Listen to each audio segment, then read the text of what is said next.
Right, hello, this is Kieran from Tactica Imperialis, and I'm bringing you something a bit different today. Since we did the fantasy magic tacticas, they went quite well, and I wanted to do some more magic tacticas, but none of them are really relevant unless you have any of the army, because unlike, well, just like in 40k, you've got your special psycho rules that are army specific, so any other any other magic laws are all army specific. So with that in mind, I've decided to start doing, similar to the Codex Analysis, a sort of army book breakdown for fantasy armies. So we'll be starting with Ogre Kingdoms because it's the army I have the most experience with, so the easiest for me to do to start with. And because everyone can kind of take Ogre Kingdoms, because no matter what army you play, they're all common allies, with them on the ally chart. And in the fluff, they are just the mercenaries that'll do anything for pay.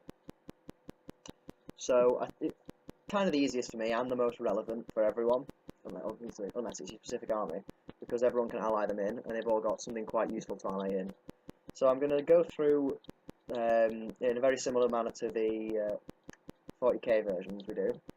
So starting with special characters and army rules. But I'm going to try and tie this into other armies and what might want to take them as well, because I don't know if that exists anymore, but you used to be able to take ogres as dogs of war. Don't know if any armies still do that. Britannia does, but that's because they've not got a new book. So yeah, let me know if that is still possible in the comments. But apart from that, that's kind of really what these set of videos will be about. Okay, so first off we've got the army special rules. So universal special rules. I'm going to mention fear, even though it's not army specific, because every unit apart from Noblars has it. So fear is, as any fantasy player will know, in first round. Is it first round? I don't know actually. I ought to know this. Certainly in the first round of combat, and I think any following rounds of combat, opposing units must take a leadership test. If they fail this, they're reduced to weapon skill 1. Which for ogres is really useful because you're only weapon skill 3 most of the time. So you'll go from hitting people on 4s or 5s to hitting them on 3s, which is a lot better when almost all of your attacks will wound. But it's kind of whether they hit or not. So as an ogre player, I'm guilty of this. Don't forget fear tests, because your models are expensive, and if you're being hit on 5s rather than 3s, you'll survive a lot longer. So fear is very important in an ogre army, and just, yeah, none of this really applies to Noblars, I'd like to point out, because they're not really ogres. So your second special rule is Ogre Charge. So this represents sort of the massiveness of ogres when they're charging into combat. So they all get impact hits. So this means when they charge in, your ogres will all inflict a automatic strength 4 hit on the opposing unit. But if the charge distance rolled, not the charge range, but the distance rolled, is 10 or more, each ogre inflicts d3, which means you're always going to want to roll for charge range, even if you're 2 inches away. Because the chances are you roll a 10, 11 or 12, and then you'll get to do d3 impact hits rather than just 1. This might not make any difference because you could roll a 1 or a 2, but it's nice to know that with sort of lucky rolling for your charge, not only will you be able to make the long charges, but the long charges you make will pay off more, because you'll do more damage before the combat starts. In addition to this, for every rank in your unit, the impact hits are 1 higher. Now, I don't know how this works with the normal impact hit rules, because impact hits state that every model that charges into combat inflicts an impact hit. And the Ogre Charge states models with a special rule, part of a unit with ranks, add their current rank bonus to the strength of the impact hits. So, does that mean that if you've got 6 ogres in 2 ranks of 3, because they're monstrous infantry, that you'll inflict 6 strength 5 impact hits, or 3 strength 5 and 3 strength 4? I'm not sure, and I don't even know if it's supposed to be the front rank, because I've seen it played differently by almost every ogre player out there. Some people only play the front rank, or some people play all the ranks. Now, the way I've read impact hits in the rules before, although this might be last edition's reading, because I've not had a proper look at 8th in a long while, and I've played a lot more in 7th, is that every model gets to make impact hits when they charge, if they've got the impact hit special rule. So that's quite a nifty rule, especially seeing as your ogres are low initiative. It means that before the fight started, you can kill, you know, a good 3 or 4, well, do a good 3 or 4 wounds, which is going to be 3 or 4 less attack, well, 2 to 3 less attacks most of the time against you. This really comes to play against all forms of elves, because obviously they're quite elite, they will always be striking before you. So, because they've got not great armor saves, you'll be killing 2 to 3, maybe even 3 to 4 per charge, which is 3 to 4 less lots of attacks like back against you from a small unit. So they've gone down from a unit of 10 elves to a unit of 7, and there's a lot less damage there, because almost all their hits will hit because they've got always strikes first and then the rerolls from that. So against elves it's pretty great. Against things with the same initiative as you, it's not as useful, but it's a bonus. Better against higher initiative things in a weird way to compensate for your lower initiative, but it's just a nice all-around bonus. Other than that, you've got Lookout Noblars, which mean that you can benefit from Lookout Sir so long as there are 3 troops left rather than I think it's 5 you normally have to have. So this is like a 5-point upgrade that every unit with a banner can take. That means you're more likely to get your Lookout Sirs. Well, you are going to get your Lookout Sirs if your units are small amount of models because you're playing Ogres. Otherwise, you'd have to have big, fully ranked up units of Ogres to hide characters in to get the Lookout Sirs, which doesn't work all that well. You've got a couple of sort of special Ogre weapons, but most of these are really specific. I'm not entirely sure whether on the special rules page. Like the Chain Trap and the Harpoon Launcher, I'm probably going to cover in Thunder Tusk and Hunter bits because they're the only things that have them.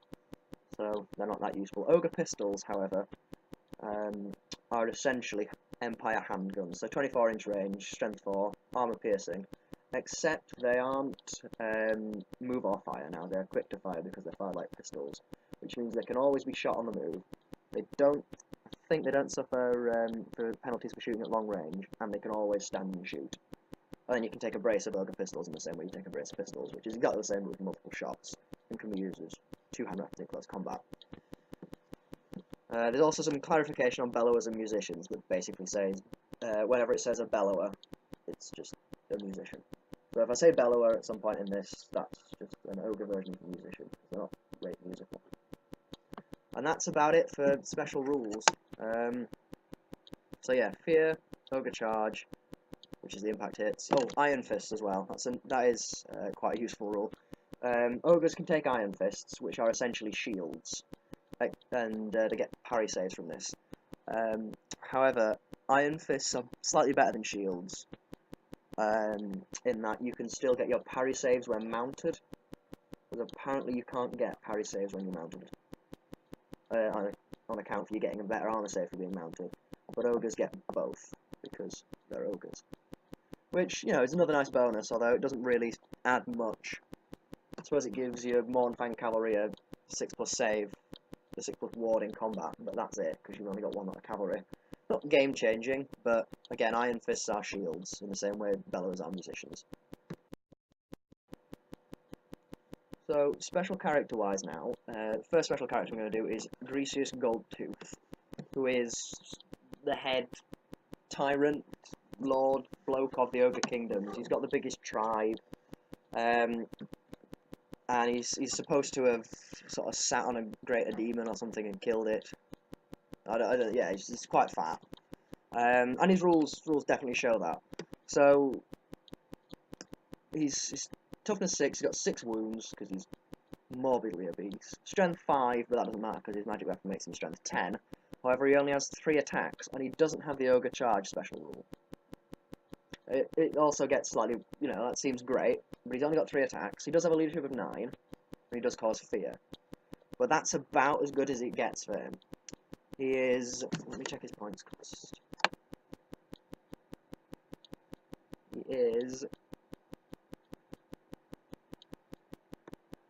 a waste of 545 points, which in games smaller than, oh no, it's smaller than 1k now, you can't play him in.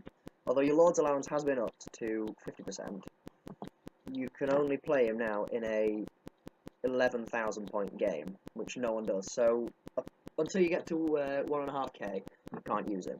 Well, you know, until you get past 1k, you can't use him. And I don't think you would use him ever, in my opinion, because he's, apart from his toughness of 6 and 6 wounds, he has absolutely nothing going for him. Doesn't have Ogre Charge, has a movement value of 4. This, coupled with the fact that you can't join units of Noblars, and I'll cover in the Noblar entry, means that any unit of Ogres he joins will be slowed down 2 inches in their movement, because all Ogres are movement 6.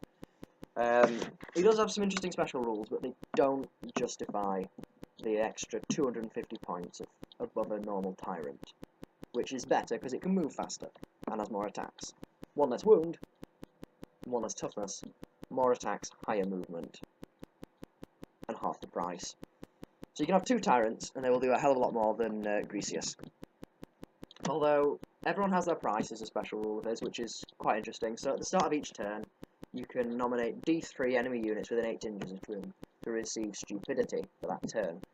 Which, with the inspiring presence from a general and rerolls from banners now, isn't that great. You could, you know, if you're lucky, you can stop fast cavalry that are doing anything. But because Greasus is, you know, you're going to be a 500 point investment, you can stick him in the middle of your army, in which case everything within 18 inches of him is not going to be bothered by stupidity, unless you cast it on trolls, who have a low leadership but already have it. So, and undead aren't affected by stupidity because they're not affected by psychology. So the only things like skeletons that you think, oh, I might cast it on them, well, not cast it, I might apply it to them, it doesn't work. He's also got another special rule called Horde Master, which is quite useful, but again, does not justify his price tag. So, unless he's fleeing, all friendly units within 18 inches add +1 to their combat resolution. So he adds in essence, he adds an extra banner to every unit within 18 inches. I'm not sure how this works for multiple combats, I'll be honest. I've not checked the FAQ for this. I don't know if it's in the FAQ, but it does specify all friendly units, and not all combats with friendly units. So I would assume that if you had 2 units of Ogres within 18 inches of him, in the same combat, you get +2 combat resolution just for having him nearby. Which, you know, with like Saber Tusk spam, could be interesting, but not that useful, and everything within 18 inches of him automatically passes rally tests. So, yeah, useful, but still not 545 points of useful. His magic items are the Overtyrant's Crown, which gives him a 4+ ward save, and him and his unit have the immune to psychology rule. It's a 4+ ward save. You know, leadership 9, not much is going to affect that. Yeah, so 4+ ward save there. And Scepter of the Titan. This would be really useful if he didn't have 3 attacks. All close combat attacks made with this weapon, apart from the impact hits and stomps. Oh yeah, that's the point. I should mention. I don't know why it says apart from impact hits. He doesn't have impact hits. All ogres, being monstrous infantry, have the stomp special rule, which means they can inflict a strength 4 wound. Once in base contact, can inflict a strength 4 wound in different places. It's kind of like a rubbish thunderstomp, but don't forget them because I do, as I obviously had in the special rules, even though they're not Ogre Kingdoms special rules. But yeah, so all close combat attacks made with this weapon have a strength of 10, which is good, and multiple wounds D3. So, in a challenge, if he hits, you know, your enemy's not going to have an armor save, and he's going to do D3 wounds per hit, but you don't want him in challenges because he's got 3 attacks, and if he dies, there goes 5 multiple points. So all in all, he's not great. But this is kind of the theme of special characters in fantasy. They're just kind of suboptimal. So the second special character that we'll be doing, that I'll be covering in this video, is Golgfag Maneater. And Golgfag Maneater is interesting, to say the least. He is points cost.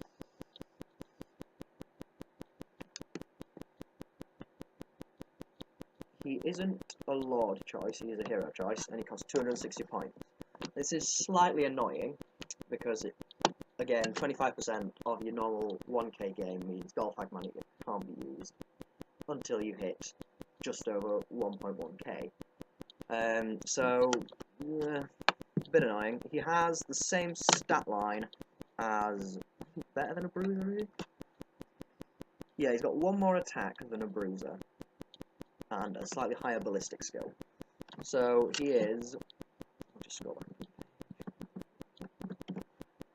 Movement of 6, which is a lot better than Greasus. Weapon skill of 5, strength of 5, toughness of 5, 4 wounds, initiative 4, 5 attacks, and a leadership of 8, and then a ballistic skill of 4. He's got Fear and Ogre Charge specials, he's Monstrous Infantry, so has Stomp, I'll not forget it this time. So, in terms of stat line alone, he's pretty decent, but he's got one more attack than a bruiser, although bruisers are a lot less. So, that's alright, but his interesting rules are that he has a rule called Easy Come, Easy Go, which means at the start of a battle, before deployment, you roll 2d6 and multiply it by 10.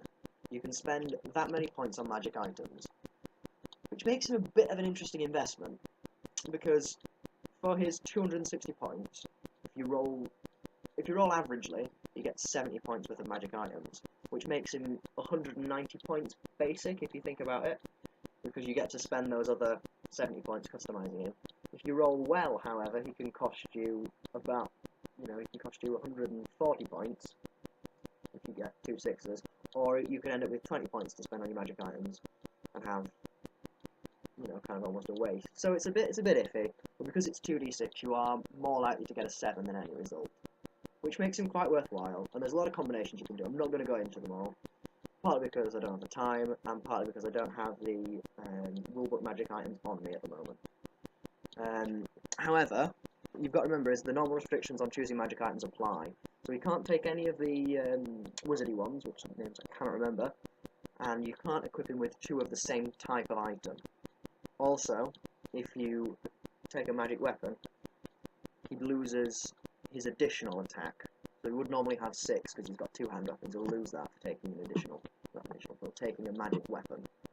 So, a bit of a gamble with him. I do quite like him though as a character, because he is the sort of original mercenary ogre. He's been around since before, not before Chaos, but before the Empire in Britannia, before the vampire counts were named. He's been around forever. So it's nice seeing him back, and with a decent set of rules. He's not as awful a choice as Greasus is, but again, for if you're wanting, you sort of average of 70 magic item points, 70 points to spend on magic items is alright, but if you think about it, you can take a bruiser who has almost exactly the same stat line and take 50 points of magic items that you're guaranteed to get, because you just bought them, for less points. So, bruiser's still probably a better option.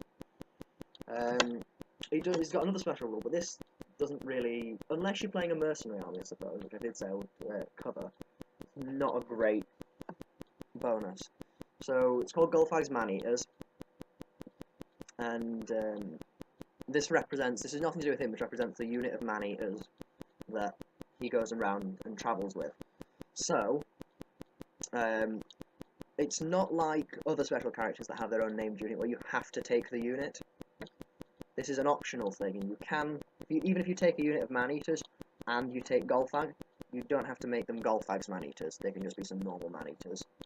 So if you do choose to make them Golgfag Maneaters, though, they automatically get Stubborn and Vanguard from the 2 special rules they can choose, which isn't a bad combination. It's not like you've been hemmed into choosing a rubbish one. There are better combinations, but it's decent. It's kind of a go-to combination there, from there being there, done that rule. And in addition, when included in an alliance, which is the interesting part, they are treated as trusted allies by all units on their side, and count all units on their side as trusted allies. So even if you ally with Dark Elves or Skaven and things go a bit pear-shaped, Golgfag and his man-eaters won't have a problem with that. So you can always flee through things. They can always flee through you. I don't know.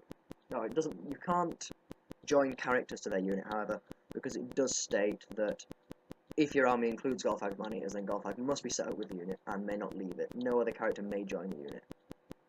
So, while you could theoretically deploy other characters in the same unit, you are forbidden from doing that. So, yeah, I suppose it's kind of useful in an allied sense, not all that useful as a character, but that's kind of the way special characters work in fantasy. Right.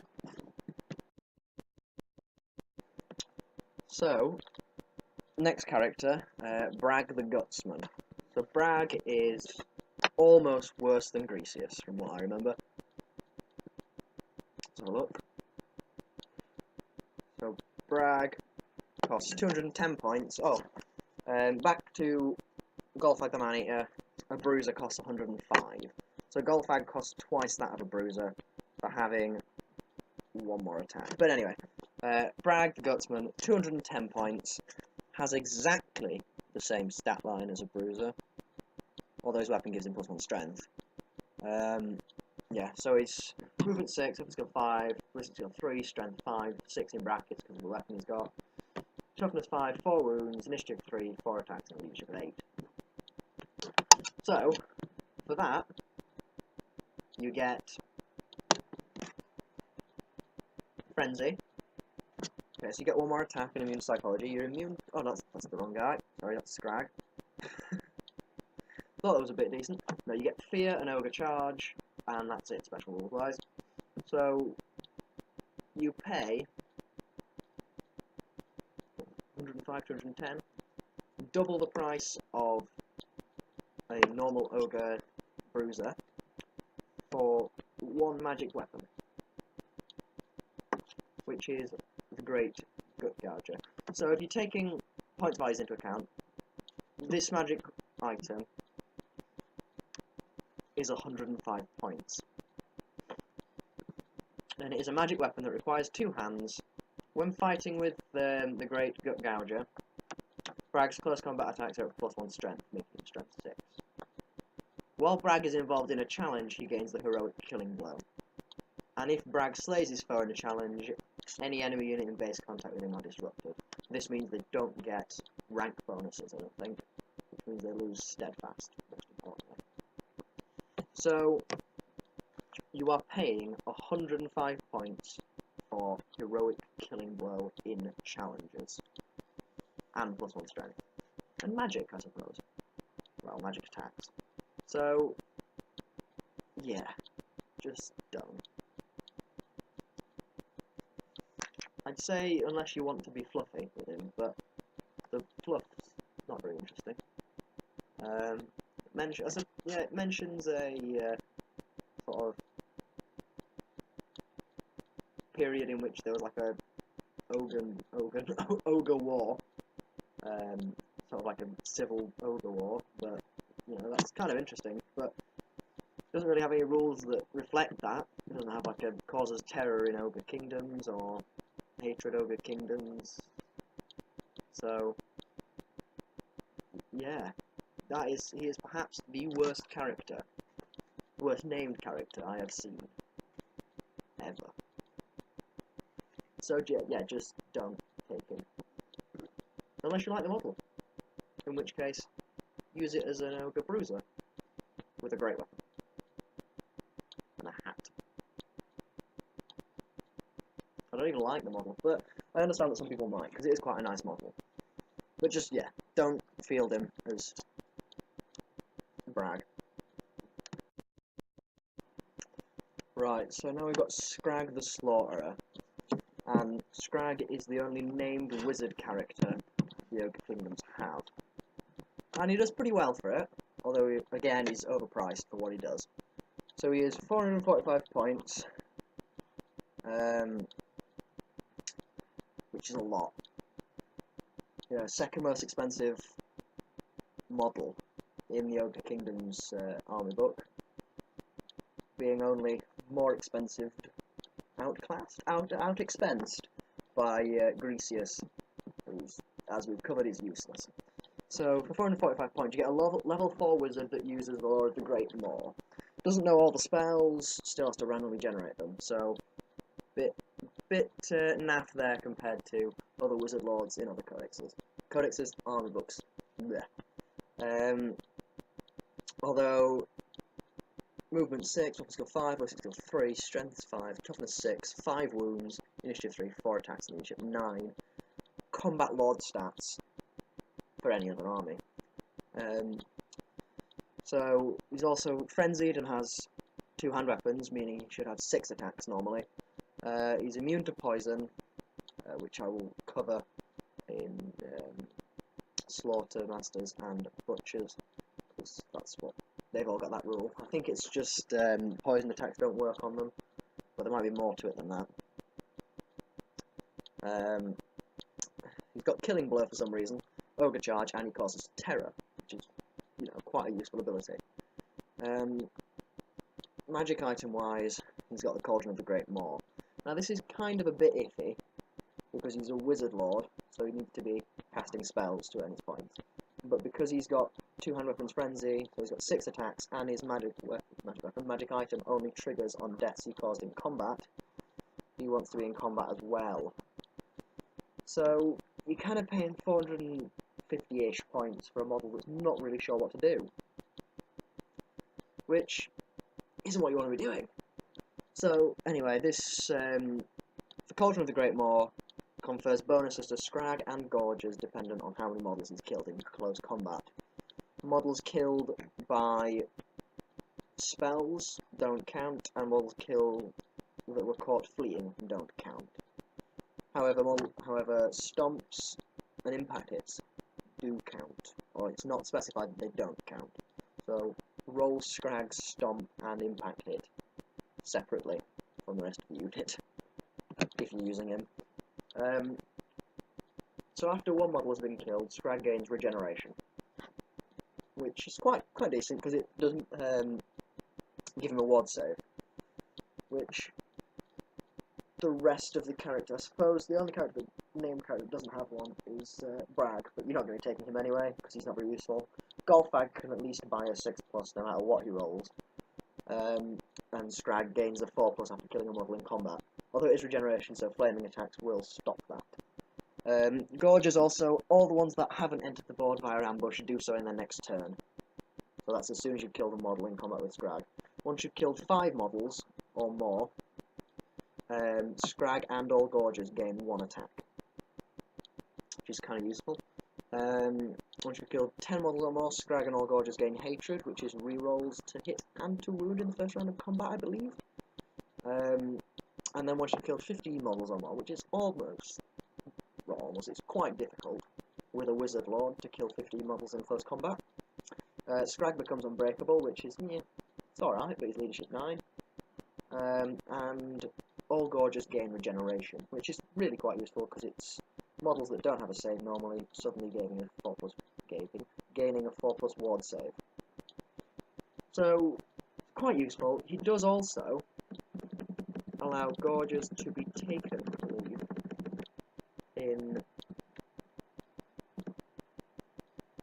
Where's he gone? Where's he gone?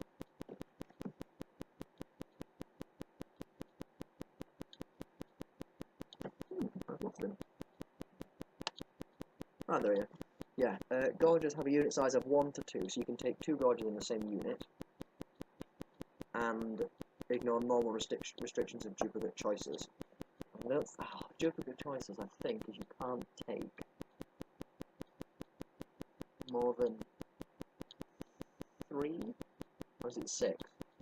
One of those. Someone let me know in the comments what duplicate choices rule is. I know it means you can't take duplicates of the same special, so if you have 3 different special options, they can't all be the same, or it might be all 6 if they can't be the same, which stops you spamming. But Scrag does mean you can spam Gorges, but not really sure why you want to, because they're not that great. Yeah. So, 445 points again for a character that's not really sure what he wants to do. So, suboptimal. Take a Slaughter Master who can be made a level 4 in not just Warhammer Great Maw for 285 points. He has 1 less toughness than Scrag, and 1 less leadership. Obviously loses most of the special rules, but that's it. And that's almost, not half the points, but you know, a good third, no. Yeah, less points on math. Yeah. It's almost, yeah. It's cheaper. By quite a considerable amount to take as level 4 slot math than it is to take Scrag. So yeah, unfortunately, a common theme in fantasy will be that with the wealth of magic items you can now take, almost all named characters are naff.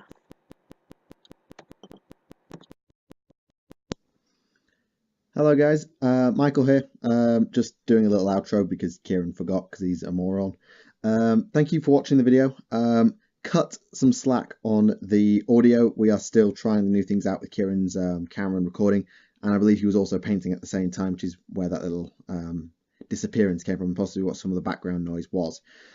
Anyway, I'm really glad to get Kieran involved. I have the next 4 parts to this series already. He's given me the files and I'm going to start uploading those when I get back from Germany, or maybe in the new year, we'll see. So thank you for watching. My name is Michael, and on behalf of Kieran for Tactica Imperialis, we will see you again.